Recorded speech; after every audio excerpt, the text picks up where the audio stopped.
हो गई, आपकी 12th भी कंप्लीट हो गई, दोनों हमारा बैलेंस चल रहा है। मैं बोल तो रहा हूँ भाई, कंपटीशन हाई हो गया, जो स्मार्ट वर्क करेगा वही पहुंचेगा आगे तक। जो भीड़ में, क्योंकि देख भीड़ में सभी बच्चे घुसेंगे, सभी पीवाईक्यूज करते, सभी क्या नाम सिलेबस पढ़ते, सभी सब कुछ करते हैं यार। नीट एस्पिरेंट्स, ये वीडियो आपके लिए काफी इंपॉर्टेंट है जो नीट की तैयारी कर रहे हैं 2025 में। केमिस्ट्री में हमें क्या क्या करना चाहिए, कैसे हम अच्छा स्कोर कर सकते हैं केमिस्ट्री में 180/180, तो देखो हो भी जाता है, लेकिन उसके लिए आपका माइंडसेट भी अच्छा होना चाहिए। ठीक, तो हम स्टार्ट करते हैं। देखो आपको भी पता है कि कंपटीशन बहुत बढ़ गया है, 20 लाख बच्चे कम से कम बैठते हैं पेपर में, तो आपको तो सीट एक ही लेनी है, तो उससे आपसे तैयारी करो कि आपको फर्स्ट अटेम्प्ट में क्लियर है। ठीक, चलिए बात करेंगे हम केमिस्ट्री में सारी चीजें, जो डाउट्स हैं वो भी हम बातें करेंगे।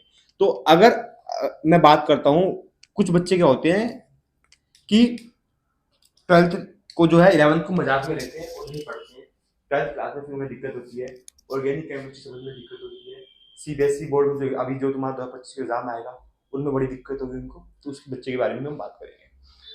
ड्रॉपर्स के बारे में बात करेंगे कि ड्रॉपर्स के लिए कौन कौन से चैप्टर इंपॉर्टेंट है जो करके जाए, बिल्कुल जो बिल्कुल छपेंगे चैप्टर। ठीक, चलिए बात करते हैं। पहले तो अगर हम लेवल देखते हैं, तो अगर लेवल की बात करते हैं तो 60 से 40% लेवल है। 60% आपका 11th का आता है और 12th में आपका 40% आता है। ठीक, 60% मतलब क्या है कि आपको 60% मैंने यहाँ पे इसलिए लिखा है कि बच्चे क्लास 11 ज्यादा पढ़ेंगे, क्योंकि आपको पता है कि क्लास 11 जो होता है आपका कंसेप्ट को स्ट्रॉन्ग करता है, क्योंकि आप क्लास 10 में बड़े इजी इजी चैप्टर्स पढ़ के आते हो, metal and non metal carbon, जो बहुत बेसिक बेसिक होते हैं। क्लास 11 थोड़ा आपका लेवल बढ़ाता है, तो इसलिए क्लास 11 में आपको काफी चैप्टर्स पढ़ने चाहिए जो आपके कंसेप्ट और बिल्ड। लेकिन जो 12th क्लास का जो 40% जो लेवल आता है, उसमें आपको क्वेश्चंस बड़े अच्छे खासे अच्छे आते हैं। ठीक है, और वो कैसे बनेंगे आपसे, जब आपकी क्लास 11th अच्छी होगी। तो फर्स्ट ऑफ ऑल हमें टारगेट करना है कि हमें क्लास 11th अपनी अच्छी करनी है। वो कैसे करेंगे देखते हैं। क्लास 11th के लिए मैंने काफी कुछ इंपोर्टेंट चैप्टर्स लिखे हैं जो बच्चे 11th नहीं पढ़े हैं। वो पहला चैप्टर है आपका general organic chemistry. General organic chemistry के बाद आएगा, सेकंड आएगा आपका इक्विलिब्रियम। इक्विलिब्रियम जो है वो, क्योंकि उसमें काफी टॉपिक्स होते हैं, सब टॉपिक्स भी हैं जो आपके बेसिस को स्ट्रॉन्ग करेंगे। जैसे कि एक टॉपिक है सॉल्ट हाइड्रोलिसिस, एक है बफर सॉल्यूशन, एक है डिसोसिएशन कांस्टेंट। तो ये सब जो टॉपिक्स हैं ये आपको इलेक्ट्रोकेमिस्ट्री में, केमिकल काइनेटिक में 12th क्लास में देखने को मिलते हैं। तो ये आपको क्या होते हैं, कंसेप्ट स्ट्रॉन्ग करते हैं। ठीक, थर्ड आपको थर्मोडायनेमिक। भाई थर्मोडायनेमिक की तो कोई बात नहीं होती, वो तो काफी इंपॉर्टेंट चैप्टर्स है। ठीक, केमिकल बॉन्डिंग, मोल कंसेप्ट, आईयूपीएसी। मोल कंसेप्ट की बात करते हैं, आईयूपीएसी की बात करते हैं। आईयूपीएसी नेमिंग होती है ना, वो भी भाई बहुत इंपॉर्टेंट है, वो हमेशा पूछते हैं। एक या दो क्वेश्चन तो आपको आयु पैक के मिलेंगे मिलेंगे। 4 नंबर का एक क्वेश्चन आता है। ठीक, तो इसलिए ठीक, अगर जो हम बात करते हैं कि जो बच्चे क्लास 12th में है और उन्हें नीट भी देना इस बार, उनका फर्स्ट अटेम्प्ट है, तो 10 चैप्टर आपके क्लास 12th के सीबीएसई सिलेबस में आ रहे हैं। उनको मैं तो कहूंगा कि उनको ऐसे पढ़ लो, ऐसे तैयार कर लो, जिससे आपके नीट के एग्जाम में भी आप वो 10 चैप्टर के जो क्वेश्चन आए वो आप कर सकते हो। क्योंकि अभी आप 2 महीने में तैयार कर लोगे ना, तो आप अपने नीट के होल सिलेबस में से वो 10 चैप्टर को क्या कर सकते हो, माइनस कर सकते हो। क्यों कर सकते हो माइनस, क्योंकि वो मेरे हो गए हैं, वो मेरे कंप्लीट है। ठीक, इसलिए तो उसके लिए हमें क्या करना है भाई, एनसीईआरटी पढ़नी है, क्योंकि आपकी एनसीईआरटी सीबीएसई बोर्ड में भी आती है और आपकी एनसीईआरटी नीट में भी पूछता है। लेकिन एनसीईआरटी पढ़नी कैसी है, बात वहां मायने रखती है। अगर मान लो आपने कोई टॉपिक पढ़ रहे हो, आप टॉपिक को जैसे आपने पढ़ा, तो टॉपिक के जो हर एक लाइन का मतलब आपको पता होना चाहिए। हर एक लाइन का मतलब पता होना चाहिए कि उसमें कौन सा रिएक्शन हो रहा है। जैसे कि अगर हम न्यूक्लियोफिलिक की बात करते हैं तो न्यूक्लियोफाइल क्या होता है, उसमें सब्स्टिट्यूशन रिएक्शन करें तो SN1 SN2 के अंदर क्या चलता है मैकेनिज्म। ठीक, उसमें एक्टिवेशन एनर्जी, एक्टिव साइट्स क्या होता है, केमिकल काइनेटिक में कैटलिस्ट कैसे बिहेव करते हैं, एक्टिवेशन एनर्जी जो होती है वो क्या काम करती है कैटलिस्ट को एक्टिवेट करने में। तो वो सब अंदर की बातें पता होनी चाहिए भाई, कंपटीशन वाले बच्चों को हर चीज पता होनी चाहिए। इसलिए अगर हम एग्जांपल भी देते हैं, अगर सपोज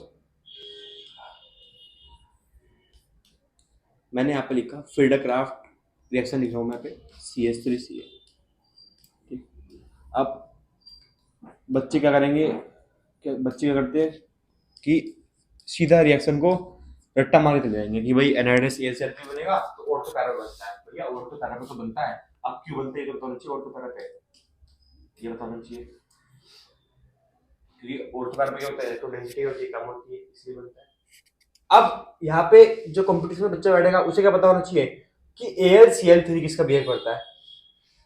अब आप बोलोगे भैया AlCl3 लुईस एसिड की तरह बिहेव करता है, भाई क्यों करता है, क्या जनरेट करेगा, तो वो सब चीजें आपको पता होनी चाहिए। ये कंपटीशन बच्चे जो बैठता है उसको हर चीज पता होनी चाहिए, अंदर की बातें पता होनी चाहिए। ये तो है नहीं कि अगर आपको देखो सीधे क्वेश्चन मिलेंगे पेपर में तो हर कोई बच्चा एग्जाम के लिए कर लेगा और हर कोई बच्चा डॉक्टर बन जाएगा, है ना, ये तो होगा, लेकिन ऐसा नहीं होता है। जो तरीके से पढ़ेगा वही बनता है।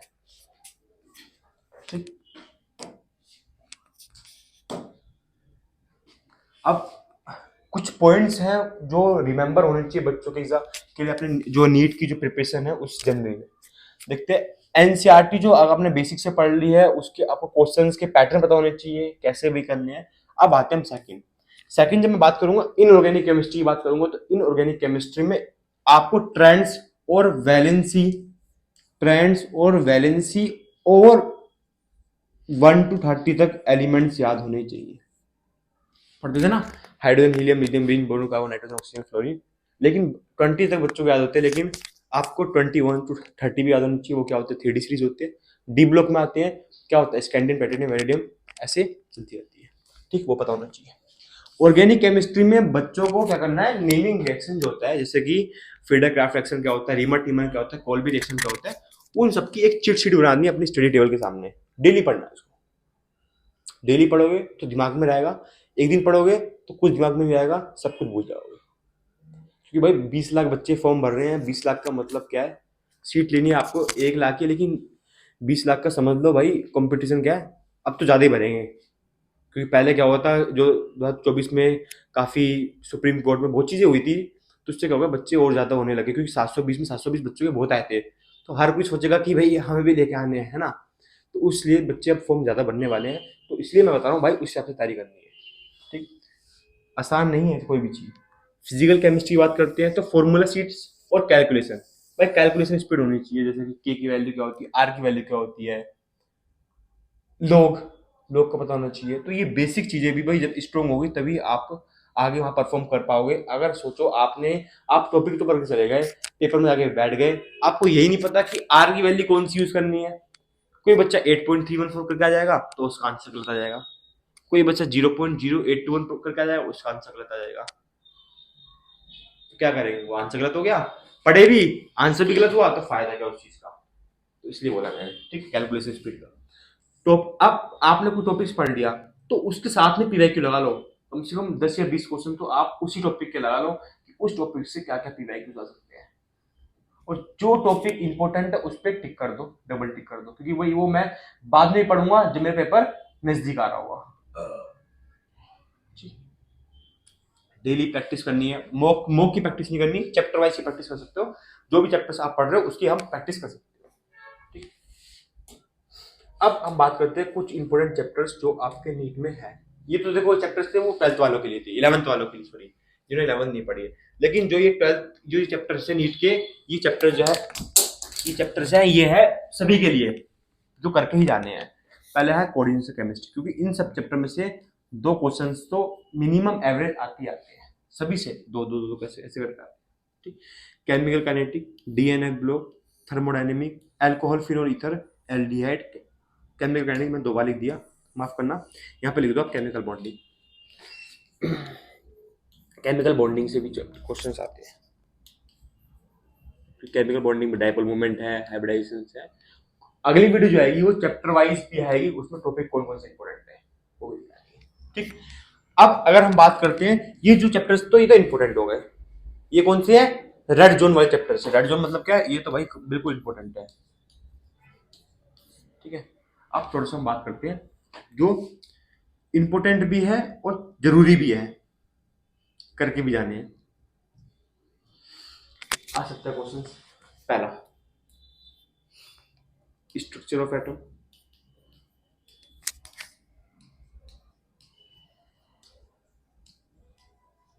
ठीक है, दूसरा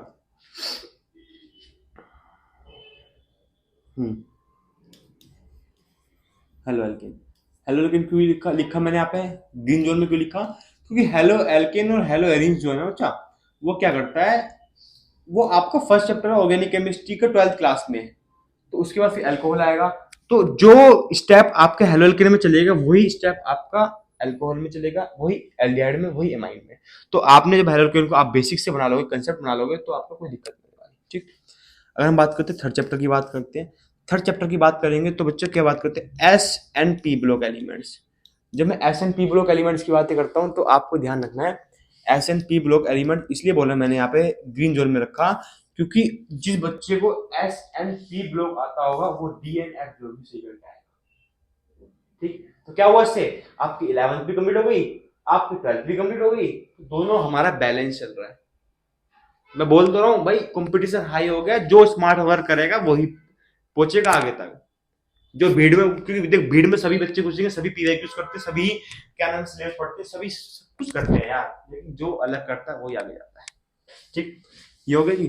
फोर्थ चैप्टर्स की बातें करते हैं जी। अगर मैं चौथे चैप्टर की बात करूं तो आएगा आपका एक इलेक्ट्रोकेमिस्ट्री। इलेक्ट्रोकेमिस्ट्री में सेल रिएक्शंस हो गए, पोटेंशियल क्या होता है, ये सब पता होना चाहिए, है ना। पांचवा आपको इफेक्ट्स, जीओसी में कुछ इफेक्ट्स है, जैसे कि हाइपर कॉन्जुकेशन, कार्बोकेटाइन क्या होता है, कार्बन आयन क्या होता है, ठीक है जी, इंडक्टिव इफेक्ट क्या होता है, इलेक्ट्रोमेरिक इफेक्ट क्या होता है, ये सभी क्या इफेक्ट्स है जो कि यहाँ पे यूज होंगे। क्वेश्चंस आते हैं, रिएक्टिविटी के क्वेश्चंस आते हैं, तो हर तरह के पैटर्न है, लेकिन मैं आपको बता रहा हूँ मैं सभी तरह के क्वेश्चंस करवाऊंगा। अब मैं दोबारा नीट का एक प्लेलिस्ट बनाएंगे अच्छी सी, ठीक, फिजिक्स वाले सभी बनाएंगे, और जो भी कोई भी नीट से आपकी कोई भी चीज होगी, इन्फॉर्मेशन होगी, वो आपको मैथ वाले सर देते ही रहते हैं, आपको ठाकुर सर देखते रहेंगे। ठीक, कोई भी इन्फॉर्मेशन होगी, जैसे रिजल्ट आ गया या फिर कोई भी मतलब एप्लीकेशन फॉर्म निकल गया या कॉलेज कौन सा है, वो सब ठीक है। ठीक, ये आपका सिलेबस भी हो गया, ये आपके चैप्टर्स भी हो गए, ये आपकी स्ट्रेटेजी भी हो गई, तो ये सब आपकी यहाँ पे हो गई। फटाफट इसका स्क्रीनशॉट लो, इन दोनों को तो ले ही लो, क्योंकि ये 1 2 3 4 5 6 7 और 8 9 10 11 12 चैप्टर क्या है, इंपॉर्टेंट है।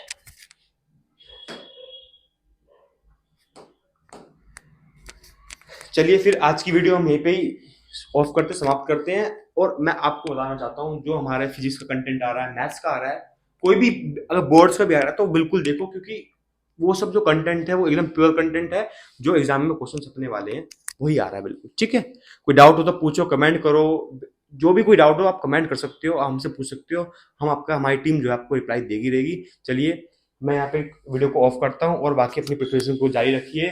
Thank you so much, bye bye.